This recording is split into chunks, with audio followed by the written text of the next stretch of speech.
یہ کہیں کہ وہ بندہ اندر کا صوفی بن جاتا ہے، اندر کا متقی بن جاتا ہے۔ کون؟ جو اللہ کی نشانیوں کا ادب کرتا ہے۔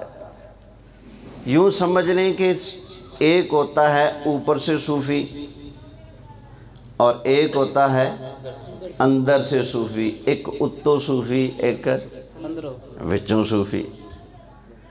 اوپر سے تو صوفی بننا آسان ہے کہ نہیں؟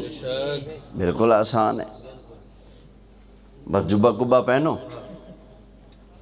ایک کتاب ہاتھ میں لو، لوگوں سے کہو جی آؤ اللہ کے دین کی باتیں کرتے ہیں، اس نکر میں اس نکر میں، ادھر جمع کرو ادھر دو چار جمع کرو، ٹھیک ہے نا؟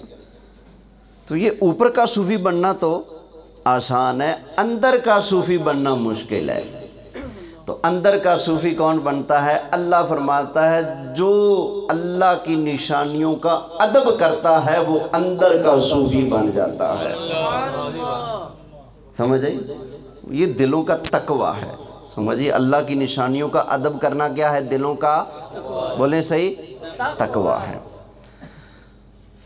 یا اللہ تو کچھ نشانیاں بیان فرما دے تاکہ ہمیں پتہ لگ جائے کہ یہ اللہ کی نشانیاں ہیں اور ان کا ادب کرنا دلوں کا تقویٰ ہے۔ ان کا جو ادب و احترام بجا لائے گا اللہ اس کو اندر کا صوفی بنا دے گا۔ کیونکہ کوئی کہہ سکتا نا میں بھی اللہ کی نشانی ہوں، میں بھی اللہ کی نشانی ہوں، میرا ادب کرو میرا ادب کرو، تو یا اللہ تو بیان فرما۔ تو سنیے اللہ تعالیٰ ارشاد فرماتا ہے، فرمایا ان الصفا والمروۃ من شعائر اللہ، فرمایا بے شک یہ صفا اور یہ مروہ، یہ دونوں پہاڑیاں اللہ کی نشانیاں ہیں۔ صفا اور مروہ کیا ہیں؟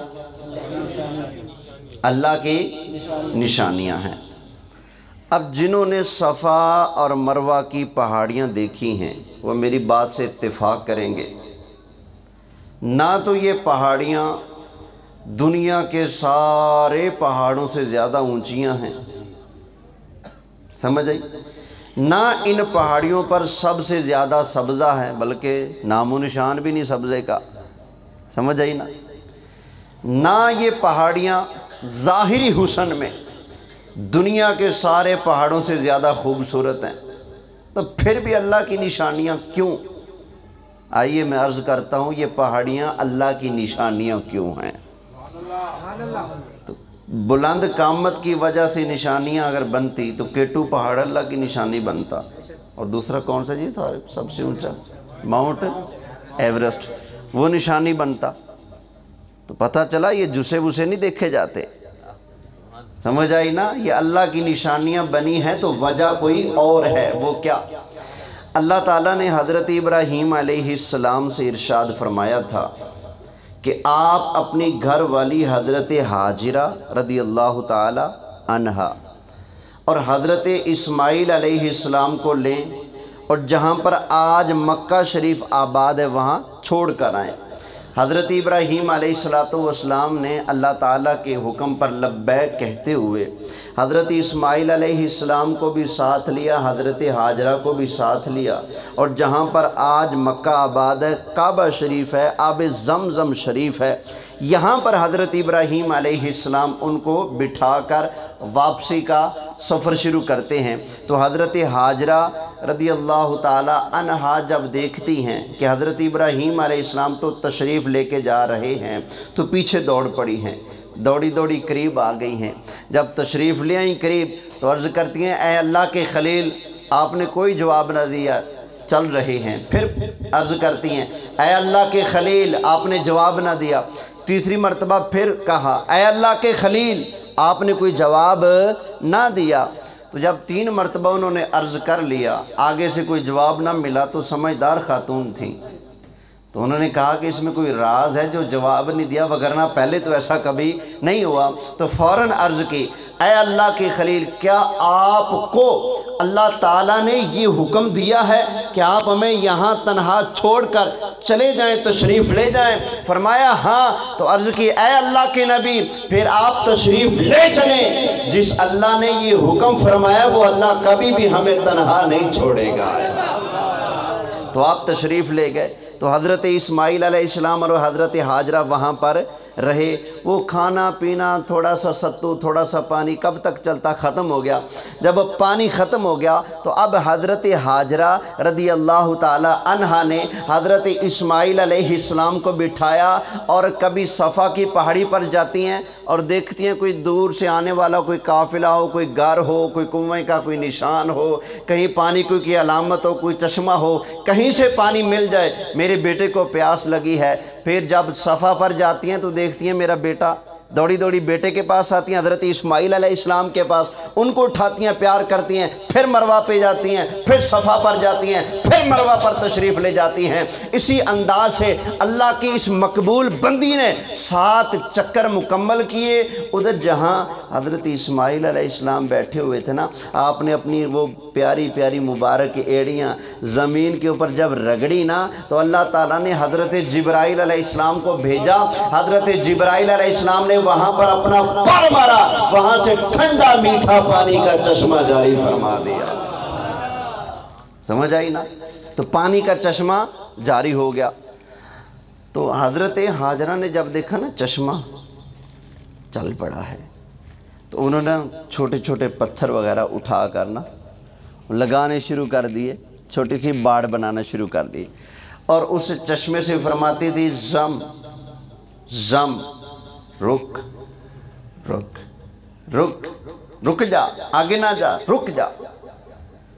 تو نبی کریم علیہ السلام ارشاد فرماتے ہیں، اللہ کے حبیب علیہ السلام نے ارشاد فرمایا کہ اللہ تعالیٰ میری ماں حضرت حاجرہ پر رحم فرمائے، اگر وہ اس چشمہ کو زم زم کہہ کر نہ روکتی، فرمایا اگر وہ نہ روکتی تو یہ چشمہ پورے جزیرہ عرب کو سرایت کر جاتا۔ سمجھ آئی نا؟ اب آب زمزم کہاں ہے؟ مکہ شریف میں ہے نا، ہر جگہ سے تو نہیں نا پھوٹ رہا، بوتلوں کے ذریعے تو ہر جگہ پہنچ سکتا ہے، لیکن وہ اس کی آٹومیٹک جو سپلائی ہونی تھی وہ تو نہیں نا۔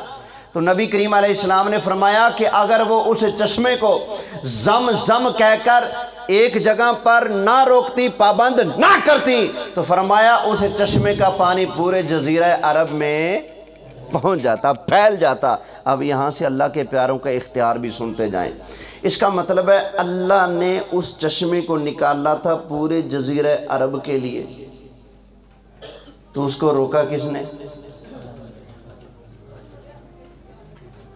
بولیں حضرت حاجرہ نے کیا فرما کر؟ زم زم، رک رک۔ اگر اللہ سارے عرب کے لیے چشمہ پیدا فرمائے اور حضرت حاجرہ کہہ دے زم زم، اللہ ان کے ان مبارک الفاظ کی لاج رکھتے ہوئے اس چشمے کو اگر اس جگہ بند کر سکتا ہے، تو جب ہم گناہوں کی وجہ سے معاشر کے میدان میں بند ہو جائیں گے، اللہ معافی دے، تو انشاءاللہ آمنہ کے لال کے کہے سے اللہ ہمیں چھوڑ بھی سکتا ہے، اللہ ہمیں چھوڑ بھی سکتا ہے۔ سمجھے نہیں؟ یہ اللہ والوں کو اللہ خود اختیار عطا فرماتا ہے۔ تو اللہ نے چشمے کو جاری فرمایا سارے عرب کے لیے۔ یہ تو حضرت حاجرہ کے الفاظ ہیں جن کی وجہ سے وہ چشمہ ایک جگہ پر رک گیا۔ تو کیا اللہ تعالیٰ نہر چلائے، دریا چلائے، بارش چلائے، تو ہماری زبان کے اندر یہ طاقت ہے کہ ہم کہیں کہ بارش بے شک برس، لیکن یہ سمیجہ آباد کی یہ جو گلی ہے، گلی نمبر کیا جی؟ گلی نمبر 4 میں نہیں برسنا، 5 میں برس لے، 3 میں برس لے، 2 میں برس لے، 1 میں برس لے، 2 نمبروں کے پاس برس لے، لیکن اس 4 نمبر گلی کے اندر نہیں برسنا۔ ہمارے اندر یہ طاقت نہیں ہے، یہ تو رب نے اپنے پیاروں کو طاقت عطا فرمائی ہے۔ اب اندازہ کریں حضرت حاجرہ کی یہ شان ہے، تو حضرت ابراہیم علیہ السلام کی شان کا کیا عالم ہوگا؟ تو پھر ہمارے لجپال آقا نبی کریم علیہ السلام کی شان اور عظمت کو تو کون بیان کر سکتا ہے؟ اچھا جی، جب حضرت حاجرہ نے صفا اور مروہ کی پہاڑیوں پر چکر کاٹے، کتنے؟ 7۔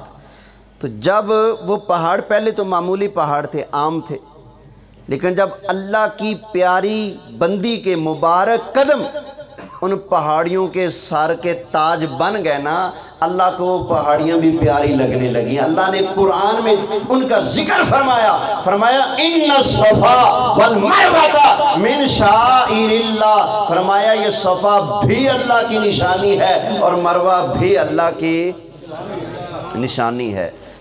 تو نشانیوں کا ادب کرنا ہے کہ نہیں؟ اب آئیے اس 17ویں پارے والی آیت میں، وَمَن يُعَظِّمْ شَعَائِرَ اللَّهِ فَإِنَّهَا مِن تَقْوَى الْقُلُوبِ، فرمایا اللہ کی نشانیوں کا ادب کرتے رہنا۔ جو بندہ بھی اللہ کی نشانیوں کا ادب کرے گا، اللہ اس کو اندر کا پاک صاف صوفی بنا دے گا۔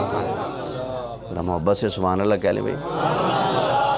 تو اللہ کی نشانیوں کا ادب کرنے کا فائدہ کیا ہے؟ اندر سے بندہ کیا بن جاتا ہے؟ صوفی۔ اچھا بھائی، ذرا سوچنے کی بات ہے، اللہ ہم سب کو مدینہ لے جائے، مکہ بھی لے جائے۔ مکہ میں تو کوئی شرارتی تقریباً شرارتیں کرنے والا نہیں ہوتا، اگر ہوں گے تو کم ہوں گے، لیکن جب مدینہ شریف میں ہم جاتے ہیں، خاص نبی کریم علیہ السلام کی بارگاہ اقدس میں جب حاضری ہوتی ہے تو اس وقت کچھ شرارتی کھڑے ہوتے ہیں، تو کہتے ہیں نبی کریم علیہ السلام سے شفاعت کا سوال مت کرنا۔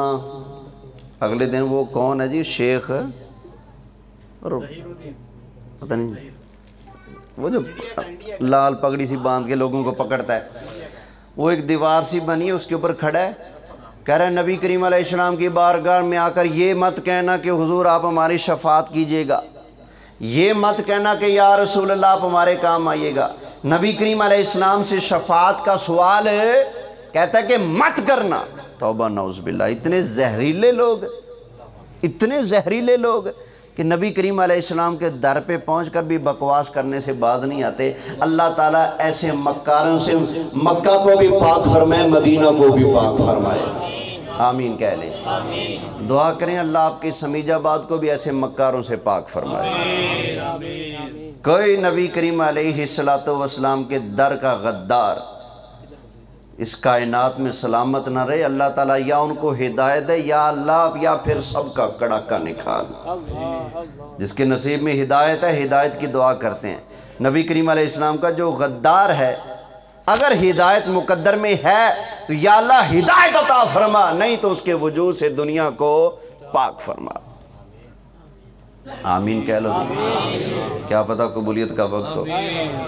اچھا، میں نا ہماری مسجد کے قریب ایک سکول بھی ہے، تو وہاں میں ترجمہ اور تفسیر بھی پڑھاتا ہوں۔ تو سکول میں آپ کو پتہ ہے ہر کمپنی کے طلبہ ہوتے ہیں۔ تو میں کلاس میں ایک دن گیا تو میری جانے سے پہلے نا 2 طالب علم آپس میں بحث کر رہے تھے۔ ایک نے نعت پڑھ دی تھی جس میں یہ تھا کہ یا رسول اللہ آپ ہماری مدد فرمائیے گا۔ اس نے پڑھا کہ میں قبر اندھیری میں گھبراؤں گا جب تنہا، امداد میری کرنے آ جانا میرے آقا۔ اس نے یہ پڑھا، ادھر سے فوراً گن چلی، شرک، بدعت، یہ تو گمراہ کر رہے ہو، نبی کریم علیہ السلام مدد نہیں کر سکتے۔ اس نے یہ کہا، اوپر سے میں آ گیا، میں نے کہا جی کیا بات ہو رہی ہے؟ بچوں نے بتا دیا، استاد جی یہ بات ہو رہی ہے، یہ کہہ رہا ہے نبی کریم علیہ السلام مدد نہیں کر سکتے اور یہ کہہ رہا ہے نبی کریم علیہ السلام مدد کر سکتے ہیں، یہ بات ہو رہی ہے، تو آپ فیصلہ کریں۔ میں نے کہا میں فیصلہ نہیں کرتا، میں کچھ اور کرتا ہوں۔ کہتے جی کیا؟ میں نے فوراً ہاتھ اٹھائے۔ کیا کیا؟ ہاتھ اٹھائے۔ میں نے کہا یا اللہ میرا بھی عقیدہ ہے اور میرے اس اسٹوڈنٹ کا بھی عقیدہ ہے کہ نبی کریم علیہ السلام مدد بھی فرماتے ہیں، کام بھی آتے ہیں۔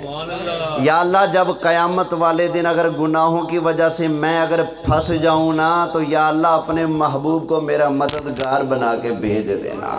یا اللہ اپنے محبوب کی مدد نصیب فرمانا، شفاعت نصیب فرمانا۔ یا اللہ ان کی شفاعت سے مجھے بھی اور اس کو بھی بغیر حساب جنت عطا فرما دینا۔ میں نے یہ کہا تو ساتھ ہی میں نے کہا یا اللہ اس کا عقیدہ ہے کہ نبی پاک مدد نہیں کر سکتے، یا اللہ اگر یہ پھنس جائے نا یا اللہ اس کو اور زیادہ پھنسا دینا، نبی پاک کی مدد کی وجہ سے اس کو نہ نکالنا۔ کہتے نا جی نا، میں نے بھی نکلنا ہے۔ میں نے کہا بچے پھر نکلنا ہے نا مشکل سے، تو پھر آج لے ان کی پناہ، آج مدد مانگ ان سے، پھر نہ مانے گے قیامت میں اگر مان گیا۔ اور میں نے کہا پتر گل سنے، عقیدہ یہ ہو کہ کام نہیں آتے، اور کہہ رہے کہ نہیں جی مجھے بھی شفاعت چاہیے، مجھے بھی حضور کی وجہ سے بلا حساب جنت چاہیے، تو پھر پہلے بچے ماننا پڑے گا، پہلے ماننا پڑے گا، پھر مانگنا پڑے گا۔ جب حضور کی بارگاہ کو مان کر مانگت بن جاؤ گے انشاءاللہ پھر حضور خیرات بھی عطا فرمانا جانتے ہیں۔ ذرا محبت سے کہہ لو بھائی۔ اچھا بھائی ذرا آؤ سبق کی طرف۔ صفا اور مروہ کیا ہیں؟ اللہ کے، بولیں اللہ کے نشانیاں، اور اللہ کی نشانیوں کا کیا کرنا ہے؟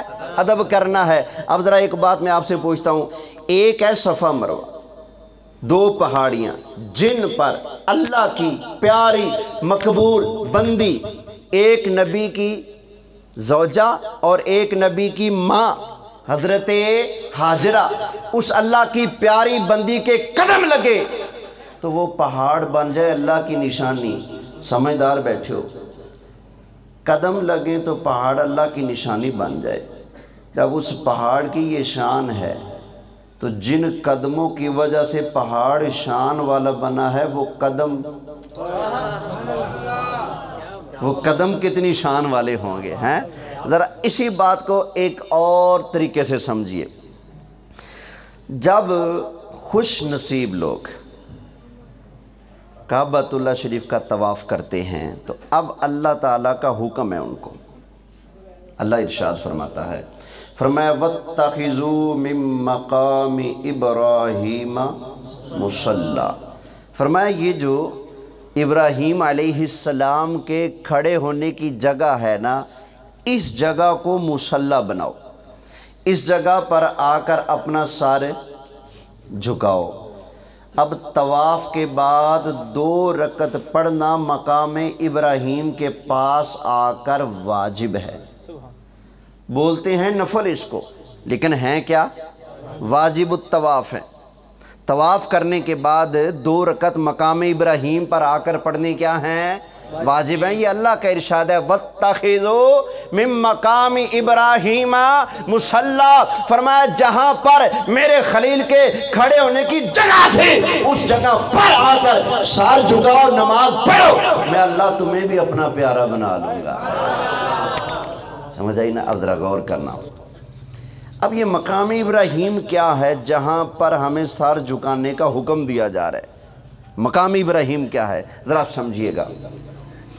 اللہ نے حکم دیا تھا حضرت ابراہیم علیہ السلام کو کہ آپ ہمارا کعبہ تعمیر فرمائیں، بیت اللہ تعمیر فرمائیں۔ حضرت ابراہیم علیہ السلام نے حضرت اسماعیل علیہ السلام کو ساتھ ملایا اور بیت اللہ شریف کی تعمیر شروع کر دی۔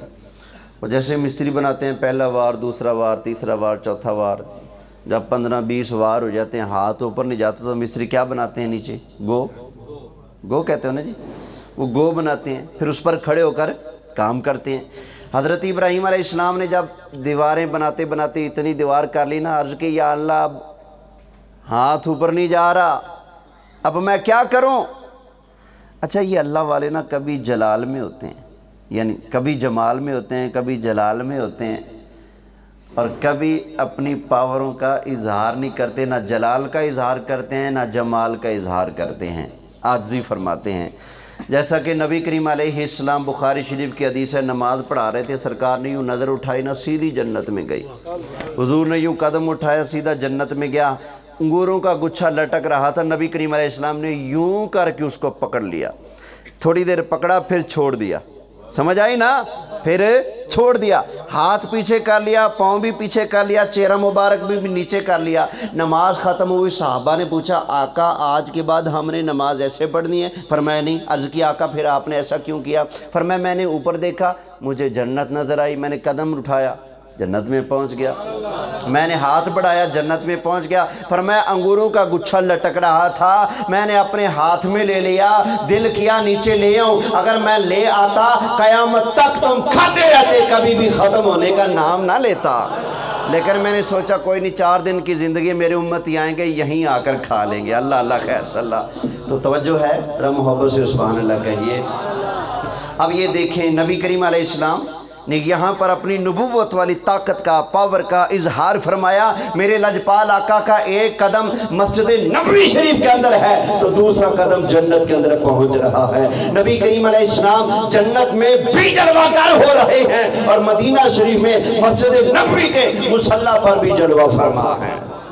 سمجھ آئی نا؟ یہ سرکار نے اپنی طاقت کا اظہار فرمایا، لیکن جب فتح مکہ کیا سرکار نے اس وقت اپنی طاقت کا اظہار نہ فرمایا، بتوں کو حضور گرا رہے ہیں۔ جب ہاتھ اوپر نہ گیا فرمایا علی آؤ ذرا میرے کندھوں پر چڑھ کر ان بتوں کو گراؤ۔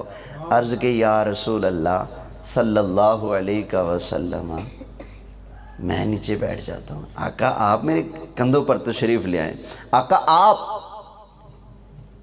ان بتوں کو توڑے، میں نیچے بیٹھتا ہوں۔ تو نبی کریم علیہ السلام نے فرمایا اے علی تم نبوت کا بوجھ نہیں اٹھا سکتے، اس لیے میں نیچے بیٹھوں گا، تم میرے کندھوں پر چڑھ کر ان بتوں کو نیچے گراؤ گے۔ آج کچھ لوگ کہتے ہیں حضرت علی سارے نبیوں سے افضل ہیں۔ سمجھ رہے ہو؟ ٹی ویوں پر بیٹھ کر اعلان کرتے ہیں حضرت علی سارے نبیوں سے افضل، اور یہاں پر نبی پاک علیہ السلام نے کیا ارشاد فرمایا؟ بولیں اب مولا علی سے نہ فیصلہ کرا لیں۔ ہاں جی، بخاری شریف کی حدیث ہے، مولا علی کے بیٹے ہیں جن کا نام ہے محمد۔ کیا نام ہے؟ انہوں نے کہا ابا جان اس امت میں نبی پاک کے بعد سب سے زیادہ درجہ مرتبہ تو آپ کا ہی ہے نا؟ فرمایا نا بیٹے نا، حضرت ابوبکر صدیق کا ہے۔ کس کا ہے؟ حضرت ابوبکر صدیق کا ہے۔ پھر بولے، عرض کی ابا جان ان کے بعد تو پھر آپ کا ہے نا؟ فرمایا نا بیٹے نا، ان کے بعد درجہ ہے حضرت عمر فاروق کا۔ اب حضرت علی کے بیٹے محمد ارشاد فرماتے ہیں کہ میں نے تیسرا سوال نہیں کیا، کیونکہ مجھے پکا یقین تھا میں نے اگر پھر پوچھا تو نام لینا ہے حضرت عثمان غنی کا آیا ہے، اس لیے کہتے ہیں میں نے اگلی بات پوچھ لی ابا جی پھر آپ۔ تو حضرت علی نے عاجزی کا اظہار کیا اور کمال عاجزی، فرمایا ما انا الا رجل من المسلمین، میں تو مسلمانوں میں سے ایک عام سا بندہ ہوں۔ حالانکہ اتنی شان ہے، سبحان اللہ، حضرت علی اتنی شان کے باوجود کوئی اڑی پھڑی نہیں کر رہے، عاجزی کا اظہار کر رہے ہیں، تو ہمیں بھی عاجزی اختیار کرنی چاہیے۔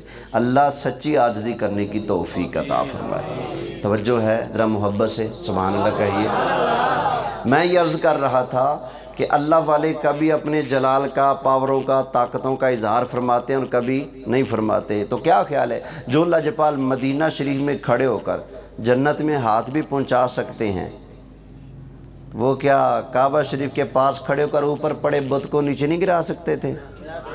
بولیے گرا سکتے تھے، لیکن بتاؤ نبی پاک علیہ السلام نے اوپر والے بت کو گرانے کے لیے خود وسیلہ کس کو بنایا؟ بولیے، تو بتا دیا نا سرکار نے کہ جس طرح میں مصطفیٰ تمہارے لیے وسیلہ ہوں، اسی طرح میرا پیر، میرا ویر علی بھی تمہارے لیے وسیلہ ہے۔ وہ ہمارے پیر ہیں، مصطفیٰ کریم علیہ السلام کے ویر ہیں۔ ذرا محبت سے سبحان اللہ کہہ لیں۔ اچھا بھائی، تو بت گرا دیے حضرت علی رضی اللہ تعالی عنہ نے حضور کے کندھوں پر۔ پچھلی بات پہ آتا ہوں، یہاں پر ایک اور بات کرنی ہے، بڑی ضروری ہے۔ یہ جب بات لوگوں نے دیکھی تو پھر اچھل پڑے، جن کو مبالغہ کرنے کا شوق ہوتا ہے، کہتے ہیں دیکھو جی حضرت علی رضی اللہ تعالی عنہ کو نبی کریم علیہ السلام نے اپنے کندھوں پر بٹھا کر بلند فرمایا ہے۔ تو جس کو نبی پاک بلند کر گئے پھر وہ سب سے بلند ہے نا، وہ سارے نبیوں سے بھی بلند ہے۔ یہ باتیں کرتے ہیں۔ اچھا جی، اگر یہ بات ہے تو میں نے کہا جی اس سبق کو ذرا تھوڑا سا یہیں روکو، یہی اصول، یہی قاعدہ یاد رکھنا، بھولنا نہیں۔ جس کو نبی پاک بلند کر دیں سارے صحابہ سے بھی بلند ہے، سارے نبیوں سے بھی بلند ہے۔ اصول یاد رکھنا۔ میں نے کہا ذرا ہجرت پہ آؤ نا۔ حضور نے جب ہجرت فرمائی تو ہجرت کی رات جب غار ثور کی وہ سیدھی بلندی چڑھنی تھی، پتہ نہیں کتنے ہزار فٹ ہیں، نوجوان بندہ بھی تھک جاتا ہے اوپر چڑھتے چڑھتے۔ حضرت ابوبکر صدیق نے عرض کیا یا رسول اللہ صلی اللہ علیہ وسلم، آقا آپ تھک جائیں گے، آقا آپ کو تکلیف پہنچے، مجھے گوارا نہیں، آقا میں نیچے بیٹھ جاتا ہوں، آپ میرے کندھوں پر جلوہ افروز ہو جائیں، آقا میں آپ کو خود اوپر لے کے چلتا ہوں۔ خدا کی قسم ہے میرے لاجپال نے نہیں فرمایا اے ابو بکر تم میرا بوجھ نہیں اٹھا سکتے، تم نبوت کا بار نہیں اٹھا سکتے، بلکہ نبی کریم علیہ السلام حضرت ابو بکر صدیق رضی اللہ تعالی عنہ کے کندھوں پر جلوہ فرما ہوئے حضرت ابو بکر صدیق نے اوپر چڑھنا شروع کیا، اور سانس تب لیا جب غار ثور کا دروازہ آ گیا۔ عرض کہ یا رسول اللہ غار کا بوہا آ گیا، آپ نیچے تشریف لیں۔ حضور کندھوں سے نیچے تشریف لے۔ میں نے کہا باؤ جی ذرا اصول یاد کرو، جس کو نبی پاک بلند کریں وہ تو بن جائے سارے نبیوں سے بھی بلند۔ اور میں نے کہا جس نے نبی پاک کو بھی بلند کر دیا اب اس کے بارے میں کیا کہو گے؟ اب ذرا بولو نا، جس کو نبی پاک بلند کرے وہ نبی پاک کے علاوہ سارے انسانوں سے بھی بلند ہو گیا، سارے نبیوں سے بھی بلند ہو جائیں۔ تو جس نے پھر نبی پاک کو بلند کیا ہے، نبی پاک کو جس نے اتنا اوپر تک اٹھایا ہے، اس صدیق کی کیا شان ہوگی؟ جب ہم یہ پوچھتے ہیں تو پھر آگے سے پتہ کیا ہے؟ صُمٌّ بُكْمٌ عُمْيٌ فَهُمْ لَا يَرْجِعُونَ۔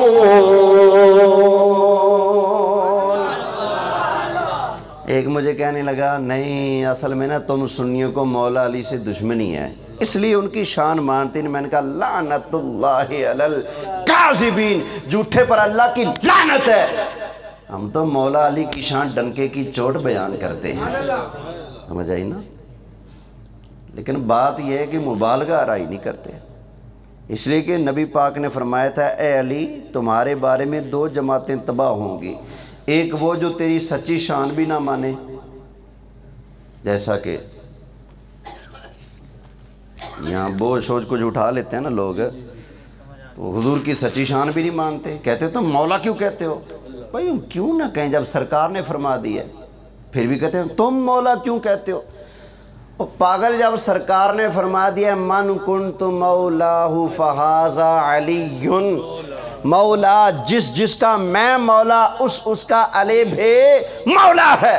حضور نے فرما دیا تو ہم نہ مانے، لیکن وہ پھر بھی نہیں مانتا، تم مولا کیوں کہتے ہو، تم مولا کیوں کہتے ہو، تم مولا کیوں کہتے ہو؟ فرمایا جو تیری سچی شان بھی نہ مانے وہ بھی تباہ، وہ بھی گیا۔ دوسرا کون؟ فرمایا اے علی جو تمہیں تمہارے رتبے سے بڑھائے۔ سمجھ آئی نا؟ یہ آج کل آپ بولیاں سن رہے ہوں گے کہ علی اللہ کا بھی خالق ہے، علی اللہ کا بھی رازق ہے۔ اللہ کی معراج یہ ہے کہ اللہ تعالیٰ فاطمہ زہرا کے دروازے پر آ کر اپنی داڑھی سے جھاڑو دیتا ہے۔ اتنا زیادہ بڑھایا چڑھایا جا رہا ہے، مبالغہ کیا جا رہا ہے، سمجھ آئی نا؟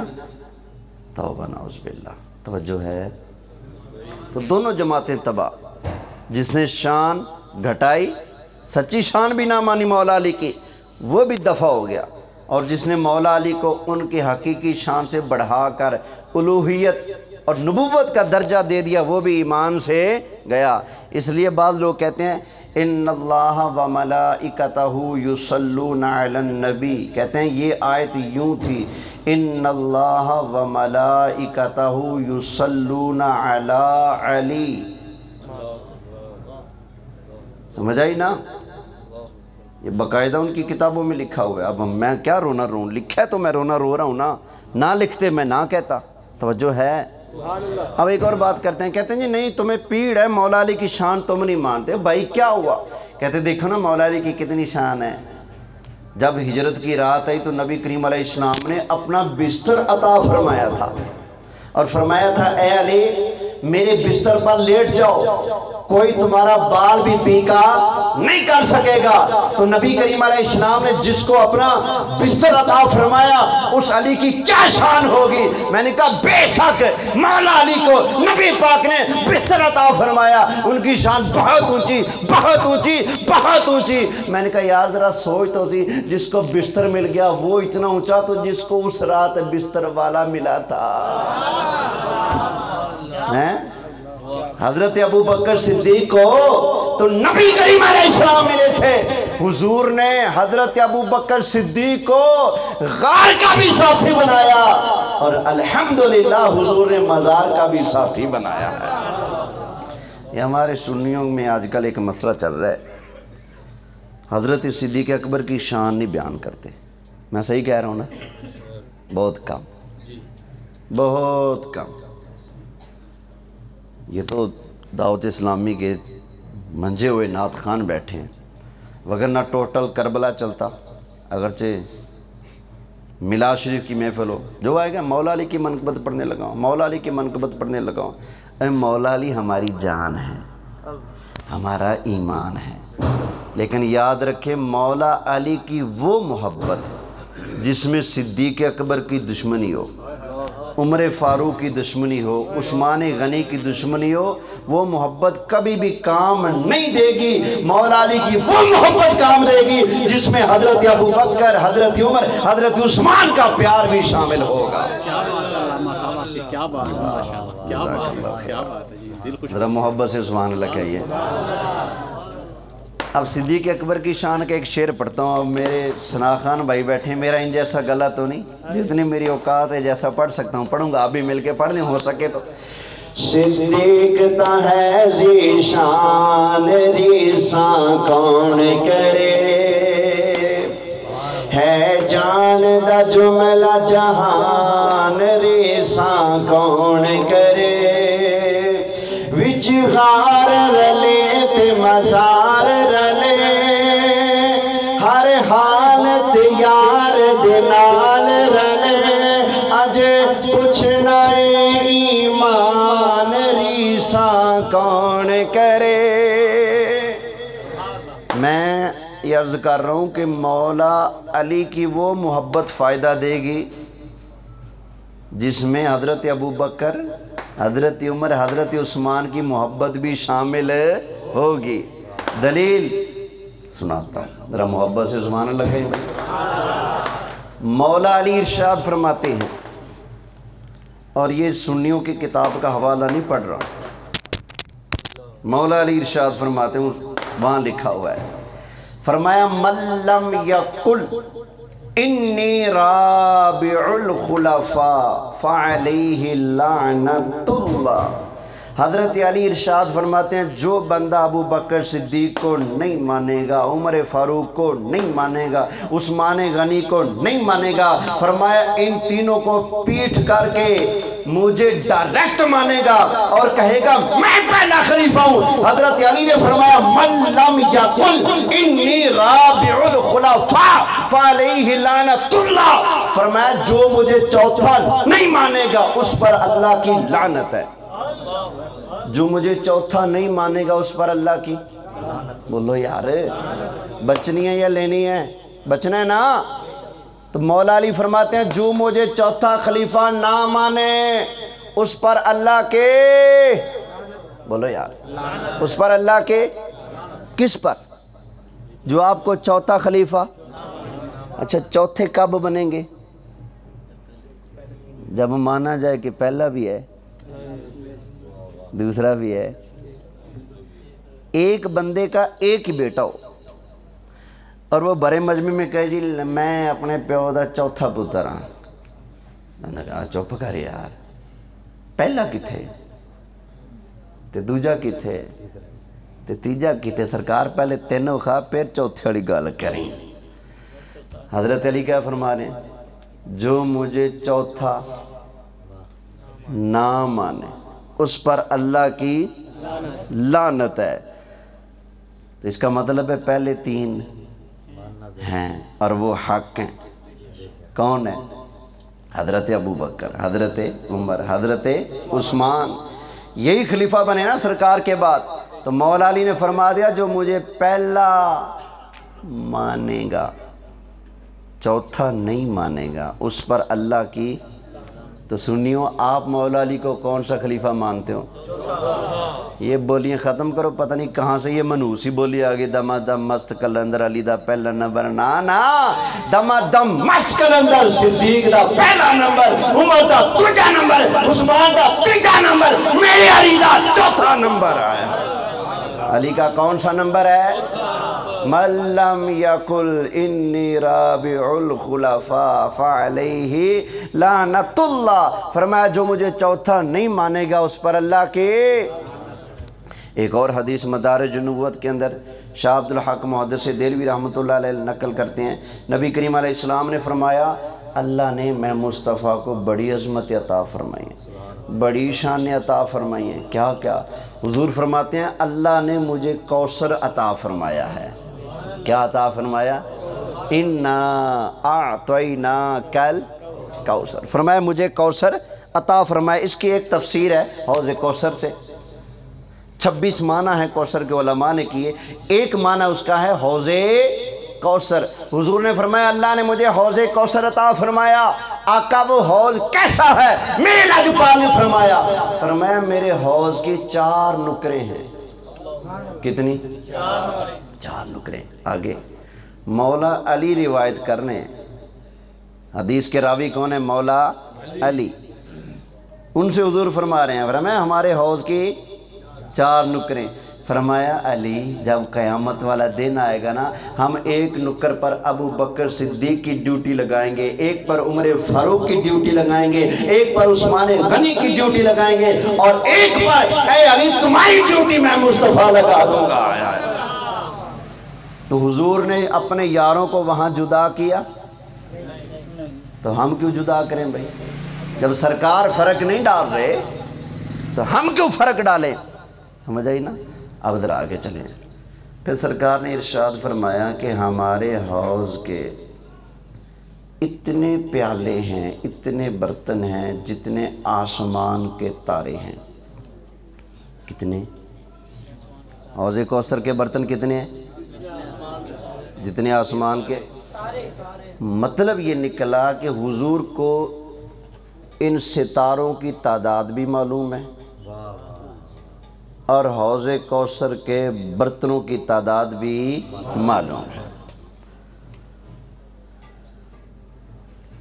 اچھا آپ کھڑے ہوں گے، مسئلہ سمجھانا ہے. کیا نام ہے جی؟ ہاں جی حسن بھائی. سمیجہ آباد میں رہتے ہیں؟ کہاں؟ بہاڑی. مطلب یہاں پڑھتے ہیں؟ اچھا یہ بتائیں آپ کے گھر میں کتنے گلاس ہیں؟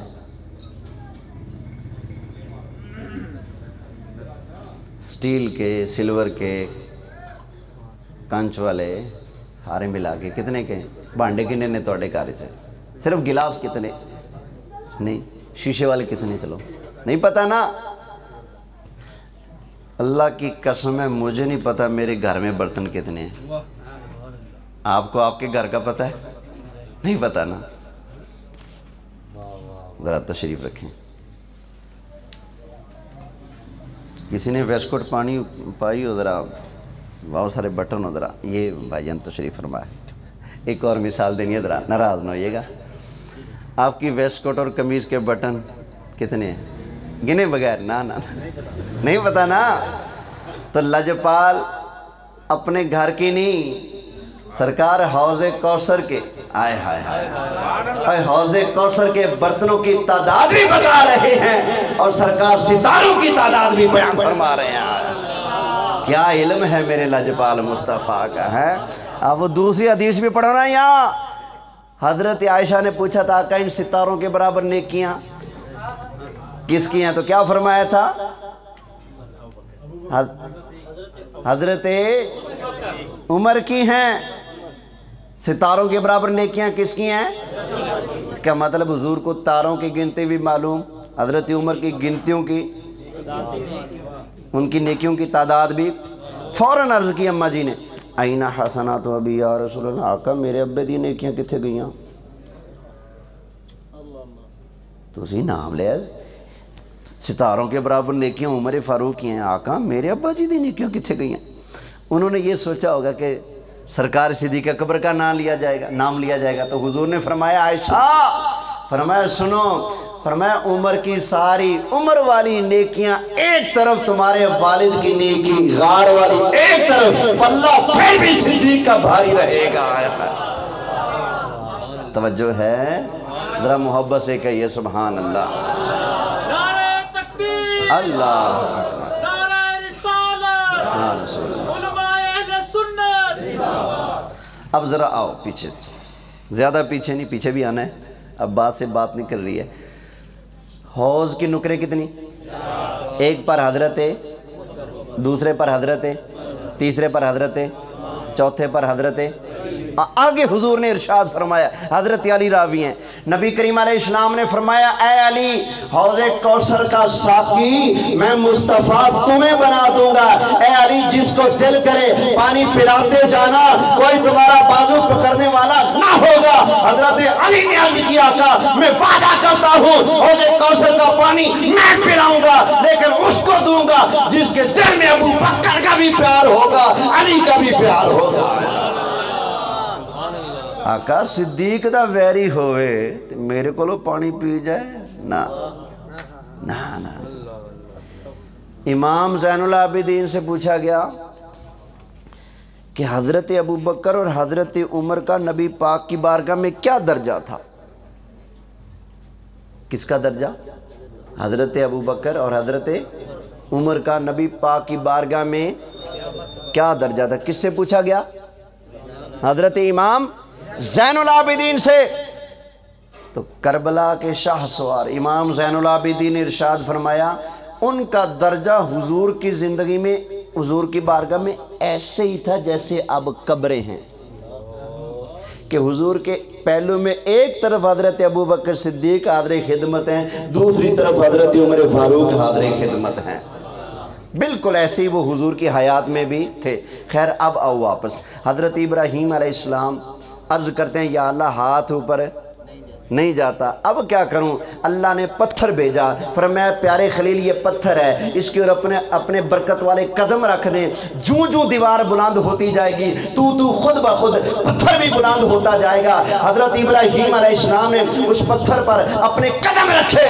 میں اکثر کہتا ہوں وہ پتھر کسی سنی کے دل کی طرح تھا، فوراً نرم ہو گیا، فوراً نرم ہو گیا، موم کی طرح ہو گیا۔ اللہ کے نبی کے قدم لگے تو نرم ہوا، اللہ کے نبی کے قدموں کا نقش پتھر کے اندر آ گیا۔ اس پتھر کے اندر کیا ہے؟ حضرت ابراہیم علیہ السلام کے قدموں کا۔ یہ کعبۃ اللہ شریف ہے نا، 4 دیواروں والی ایک عمارت ہے، مقدس کمرہ ہے، جس دیوار کے اندر دروازہ ہے کعبہ شریف کا، دروازے کے سامنے تھوڑا آگے کر کے ایک شیشے کا گنبد ہے، اس کے اندر ایک اور شیشے کا چھوٹا سا گنبد ہے، اس کے اندر وہ پتھر ہے، اس کے اوپر 2 قدموں کے نشان ہیں، اس پتھر کو کہا جاتا ہے مقام ابراہیم۔ یہ کس کے قدموں کے نشان ہیں؟ بولو صحیح، حضرت ابراہیم علیہ السلام کے قدموں کے نشان ہے، قدم نہیں، قدموں کے۔ ادھر لوگ کہتے ہیں روزے کا ادب نہ کرو، یہاں قدموں کے نشان والا پتھر ہے، رابر سیر سٹا ہی کھڑا ہے، ایتھر سیر سٹو، سمجھ آئی نا؟ یہاں آ کر اپنے سارے جھکاؤ، وَاتَّخِذُوا مِن مَّقَامِ إِبْرَاهِيمَ مُصَلَّى، فرمایا جہاں پر میرے خلیل کے قدم لگے اس جگہ پر آ کر اپنا سارے جھکاؤ۔ تو لوگ جاتے ہیں، عمرہ کرتے ہیں، حج بھی کرتے ہیں، تو وہاں پر اپنا سار بھی جھکاتے ہیں، نفل پڑھتے ہیں۔ لیکن مدینہ شریف جب جاتے ہیں تو مدینہ شریف میں پہنچتے ہی ان کی شریعت چینج ہو جاتی ہے، وہاں پر اللہ کے نبی کے قدم نہیں، نہ اللہ کا نبی، نہ اللہ کے نبی کے قدم، صرف وہ پتھر جس پر اللہ کے پیارے کے قدموں کے نشان ہیں، اس کا ادب کر کے اب مدینے آئے کھڑے شرک کے فتوے لگانے۔ ذرا سوچنے کی بات ہے، اس پتھر کا ذکر قرآن میں آ گیا، وہ پتھر کعبے کے اندر اتنے پروٹوکول کے ساتھ رکھا موجود ہے، اس پر ہے کیا؟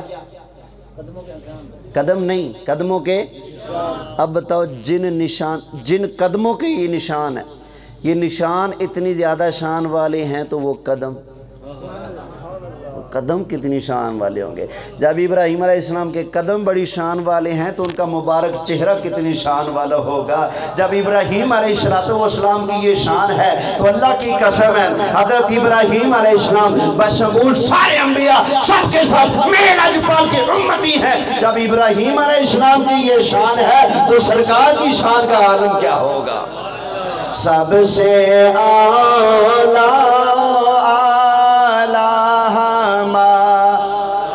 نبی، سب سے بالا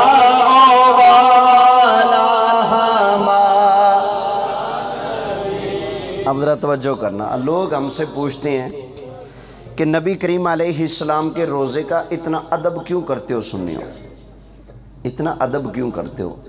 ہم نے کہا بھائی ہم نے یہ ادب قرآن سے سیکھا ہے۔ کہاں سے سیکھا ہے؟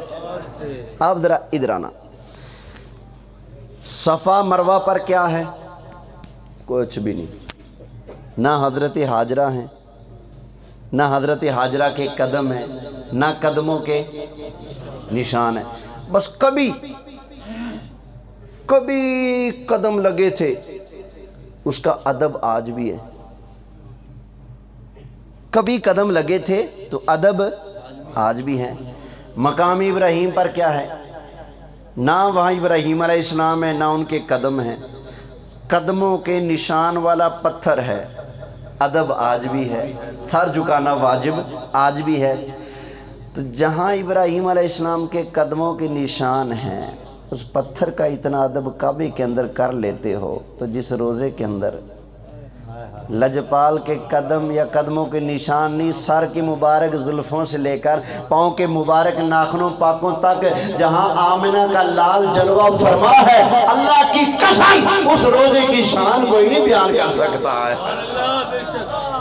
لجپال آقا خود ارشاد فرماتے ہیں، وہ حضرت ابراہیم علیہ السلام کے قدموں والی جگہ ہے نا، تو روزے کی کیا شان ہے؟ لجپال آقا علیہ السلام نے ارشاد فرمایا من زار قبری وجبت لہو شفاعتی۔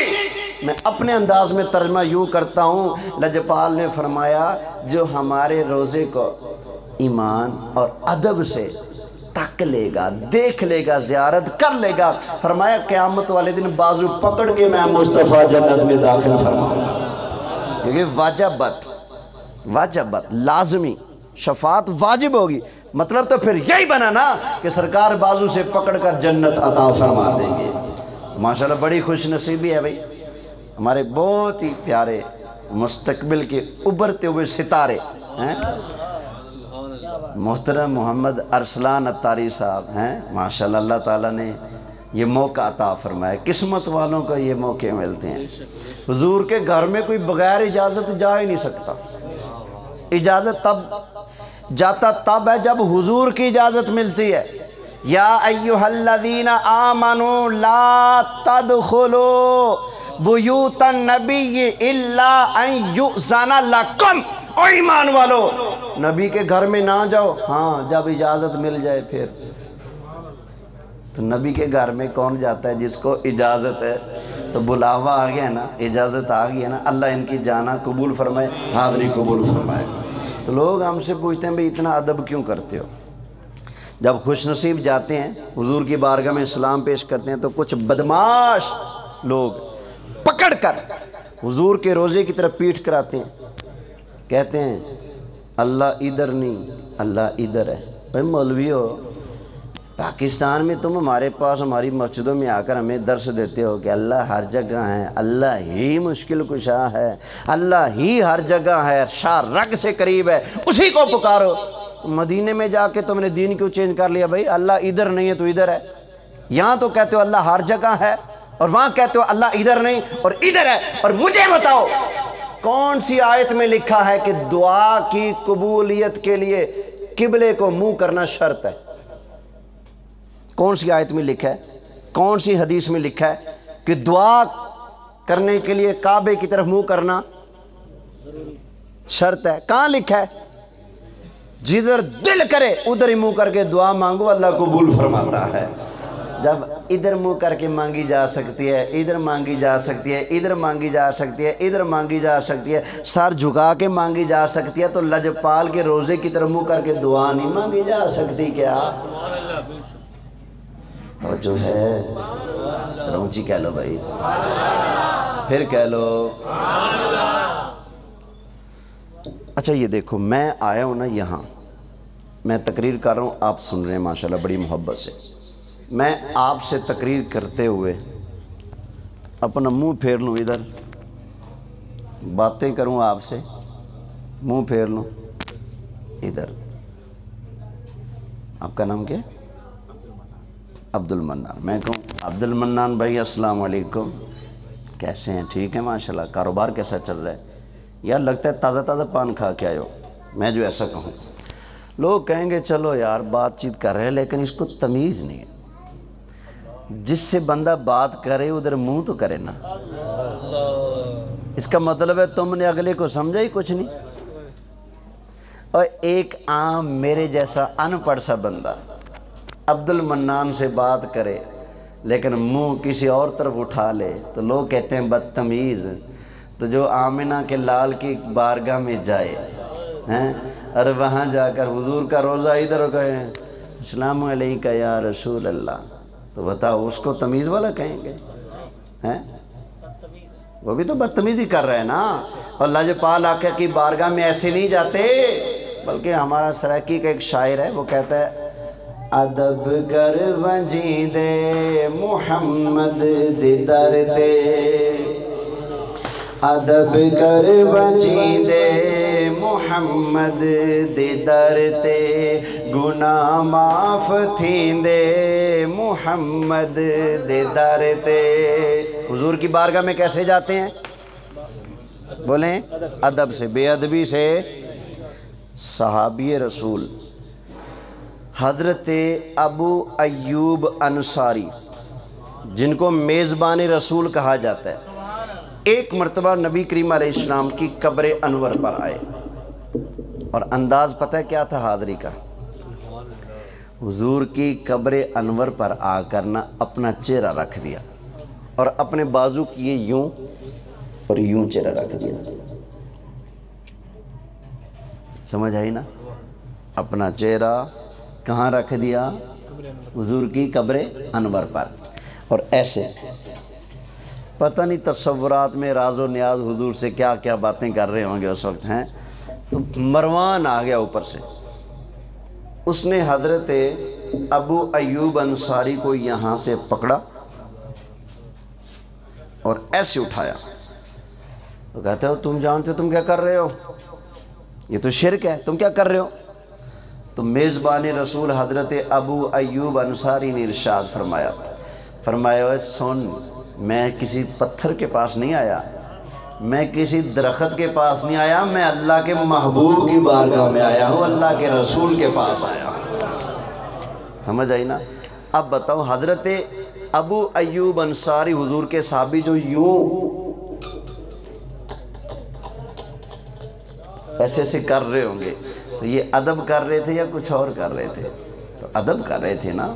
تو پتہ چلا اگر بس چلے جالی کو بندہ چوم لے تو یہ بے ادبی نہیں، یہ ادب والی بات ہے۔ اللہ ہمیں نصیب فرمائے۔ تو حضرت ابو ایوب انصاری حضور علیہ السلام کی مبارک قبر کو بوسے دیتے تھے، اپنا چہرہ نبی کریم علیہ السلام کی قبر پر یوں ملا کرتے تھے، مس کیا کرتے تھے۔ کچھ لوگ پھر بھی کہتے ہیں نہیں جی صحابہ نے تو اتنا ادب نہیں کیا جتنا تم کرتے ہو، تم صحابہ سے زیادہ ٹھیکیدار ہو۔ وہ ایک مینڈک تھا نا،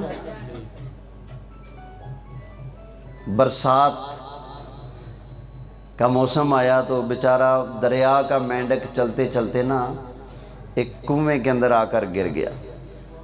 کھلے ماحول کا عادی تھا، اب وہ جب کنویں میں گر گیا تو کبھی ادھر بھاگتا ہے، کبھی ادھر بھاگتا ہے، کبھی ادھر بھاگتا ہے، ایک جگہ ٹکتا ہی نہیں۔ اندر والے نے کہا بھائی تجھے خیر ہے، تو ایک جگہ بیٹھتا ہی نہیں، جب سے ہے بھاگم بھاگ ہے۔ اس نے کہا جناب میں جہاں سے آیا ہوں بڑی کھلی لمبی چوڑی دنیا تھی، بڑی موجیں تھیں، یہاں تو میں پھنس گیا ہوں آ کر۔ اس اندر والے مینڈک نے باہر کی دنیا کبھی دیکھی نہیں تھی۔ اس نے کہا اچھا ذرا رکو، ایک کنارے لگا، چھلانگ ماری درمیان میں۔ کہتا ہے جس سمندر یا دریا سے تم آئے ہو کیا وہ اتنا بڑا ہے؟ کہتا ہے کمال کرتے ہو، وہ تو بہت بڑا ہے بھائی۔ اس نے کہا رکو، اب ایک کنارہ یہ ایک کنارہ یہ، اس نے اب چھلانگ لگائی یہاں سے یہاں تک۔ کہتا ہے جہاں سے تم آئے ہو وہ دنیا کیا اتنی بڑی ہے؟ کہتا ہے کملے تو نے وہ دنیا دیکھی نہیں، میں تجھے کیسے سمجھاؤں، وہ بہت بڑی ہے۔ اس نے کہا رک جا، اس کنارے سے چھلانگ لگائی، اس کنارے جا لگا۔ کہتا ہے وہاں جہاں سے تم آئے وہ دنیا اتنی بڑی تو ہوگی نا؟ اس نے کہا بہت بڑی ہے۔ اس نے کہا چل جھوٹ بولتا ہے، اس سے بڑی کوئی دنیا ہے ہی نہیں، اس سے بڑا کوئی دریا ہے ہی نہیں۔ تو یہ لوگ جو بار بار ہمیں کہتے ہیں نا کسی صحابی نے ایسا نہیں کیا، صحابی نے انگوٹھے نہیں چومے، صحابی نے میلاد نہیں منایا، صحابی نے نبی پاک کو حاضر ناظر نہیں مانا، کسی صحابی نے نبی پاک سے مدد نہیں مانگی، کسی صحابی نے یا رسول اللہ نہیں کہا، کسی صحابی نے نبی پاک علیہ السلام کی قبر کو بوسہ نہیں دیا، کسی صحابی نے حضور کے ہاتھ پاؤں نہیں چومے، کسی صحابی نے یا رسول اللہ کا نعرہ نہیں لگایا۔ اصل میں یہ باتیں کر کے خود کو کنویں والا مینڈک بتا رہے ہیں۔ بیچاروں نے یا تو پڑھا نہیں ہوتا یا کتابوں کا منہ نہیں دیکھا ہوتا، وگرنہ تم ہمارے پاس آؤ تو سی بات تو کرو، ہم تمہیں بتائیں گے کہ کھو والا مینڈک نہ بنو، آؤ اس جہان سے آگے جہان اور بھی ہے، ستاروں سے آگے جہان ہے اور بھی ہے۔ حضرت عبداللہ بن عمر، حضرت عمر بن خطاب رضی اللہ تعالی عنہ کے بیٹے حضرت عبداللہ بن عمر جب کبھی سفر سے آتے تو سب سے پہلے سیدھے مسجد نبی شریف میں حاضر ہوتے، اور نبی پاک علیہ السلام کا جو منبر تھا جہاں حضور کے قدم لگتے تھے، حضرت عبداللہ بن عمر حضور کے قدم لگنے والی جگہ پر آ کر اپنا چہرہ یوں کرتے تھے۔ اب بتاؤ یہ ادب ہے کہ نہیں؟ ولیے وہ پھر وہ کھو والے مینڈک کہتے ہیں جی صحابہ نے تو ایسا نہیں کیا۔ بھائی یہ کیا ہے، یہ کیا ہے؟ تمہیں بخاری شریف کی حدیث نظر نہیں آتی کہ جب نبی پاک علیہ السلام عمرہ کے لیے تشریف لائے، کافروں نے راستہ روکا، عمرہ نہ کرنے دیا۔ سرکار جب وضو فرما رہے تھے ادھر سے کافروں کا ایک نمائندہ آیا صلح کی شرائط طے کرنے کے لیے۔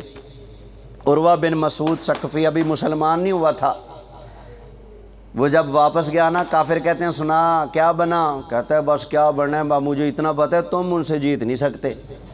کہتے ہیں خیر ہے تو کلمہ پڑھ لیا؟ نہیں کلمہ نہیں پڑھا لیکن جیت نہیں سکتے۔ کیسے؟ اس نے کہا ان کے ساتھ ایسی فوج ہے، وہ اشارہ کرتے ہیں وہ ان پر جان وارنے کے لیے تیار ہو جاتے ہیں۔ اس نے کہا میں نے دیکھا کہ مسلمانوں کے نبی وضو کرتے ہیں تو صحابہ اپنے ہاتھ نیچے کر لیتے ہیں، ایک قطرہ بھی پانی کا نیچے نہیں گرنے دیتے، جو بھی پانی گرتا ہے صحابہ کے ہاتھوں پر گرتا ہے۔ مسلمانوں کے نبی کو میں نے دیکھا اگر وہ اپنا لعاب دہن تھوک مبارک پھینکتے ہیں تو صحابہ ہاتھ آگے بڑھا لیتے ہیں، اس کو نیچے بولو صحیح نہیں گرنے دیتے، اس کو یوں کرتے ہیں، ہاتھوں پہ مل کے اپنے چہروں پر مل لیا کرتے ہیں۔ حضور کے وضو کا پانی بچتا ہے اس کو اپنے چہروں پر ملتے ہیں، حضور نیچے جو چھینٹے گرتے ہیں ہاتھوں پر لے کر اس کو بھی اپنے چہرے پر ملتے ہیں۔ اتنے صحابہ تھے 1500، کتنے صحابہ وہ وضو والے پانی کو اپنے ہاتھوں میں لیتے، کتنے کے لیتے؟ جو رہ جاتے نا وہ کیا کرتے، چلو تمہارے ہاتھوں کے ساتھ حضور کے وضو والا پانی ملا ہے نا، چلو ہاتھ ادھر کرو، ادھر کیجئے گا جی۔ تو وہ دوسرے صحابہ یوں کرتے، ان کے ہاتھوں کے ساتھ ہاتھ ملا کے یوں اپنے چہرے سے مل لیا کرتے تھے۔ اب بتاؤ صحابہ کرام تو اتنا ادب کرتے تھے، بخاری شریف کی حدیثیں بھری پڑی ہیں، تمہیں نظر نہیں آتی؟ ہمیں کہتے ہو، ہمیں روک سے ہو ادب کرنے سے۔ بس یہی دعا کرتا ہوں اللہ تعالیٰ تمہیں ہدایت عطا فرمائے، ادب کرنے کی توفیق عطا فرمائے۔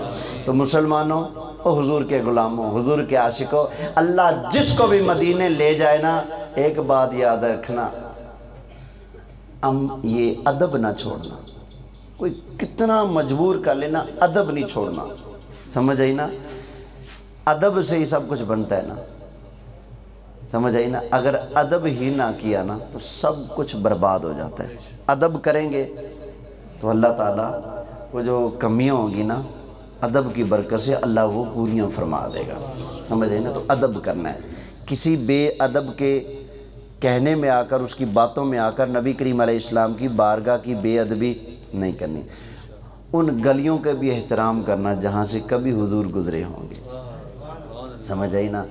ان دروازوں کا، ان کھڑکیوں کا، ان راستوں کا، ان شہروں کا، ہر جگہ کا ادب کرنا، یہ سوچ کر کیا پتہ کبھی ہمارے آقا کا گزر ادھر سے ہوا ہو۔ ادب کرنا، ادب کرنا، اللہ ہمیں ادب کی دولت نصیب فرمائے۔ لو جی، کافی ساری دیر ہو چکی میرے خیال، تقریر ختم، گفتگو ختم۔ اللہ تعالیٰ یہ میری حاضری قبول فرمائے۔ کسی نے کوئی بات پوچھنی ہو تو بسم اللہ پوچھ سکتے ہیں، وگرنہ وما علیہ الا البلاغ المبین۔